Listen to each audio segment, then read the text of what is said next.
కాలకాలుడైన కాలునికే కాలుడు, యముడికి యముడు. కాలం మనల్ని శాసిస్తే కాలాన్ని ఆయన శాసిస్తాడు. అందుకే కాలాతీతుడు మహాకాలుడైన యముడు అంత దూరం పడ్డాడు. అప్పుడు ముందు తన భక్తుని మీద చెయ్యి వేసి తర్వాత కొట్టేట.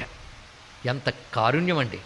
అంటే ముందు భక్తుడిని చేరదీయడంలోనే ఆయన చూపిస్తున్నాడు.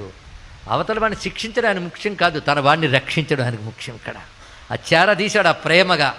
తర్వాత కూర్చున్నాడు, అమ్మవారు పక్క కూర్చున్నారు. ఆ పిల్లవాడిని ఎత్తి ఒళ్ళో పెట్టుకుని తల నిమిరి 7 కల్పాల ఆయువు నీకు ఇచ్చాను పో అన్నాడు. ఇక్కడ 7 కల్పాలు, సంవత్సరాలు కాదు, కల్పాలు. కల్పం అంటే ఎవరికైనా ఐడియా ఉండొచ్చు. యుగాలు తెలుసు కదా, 4: కృతత్రేత, ద్వాపర, కలియుగములు. ఈ 4 కలిపితే ఒక మహాయుగం. ఇలాంటి మహాయుగాలు 71 అయితే ఒక మన్వంతరం. అలాంటి మన్వంతరాలు 14 అయితే ఒక కల్పం. అలాంటి కల్పాలు 7 కల్పాలు ఆయువు నీకు ఇచ్చానన్నాడు.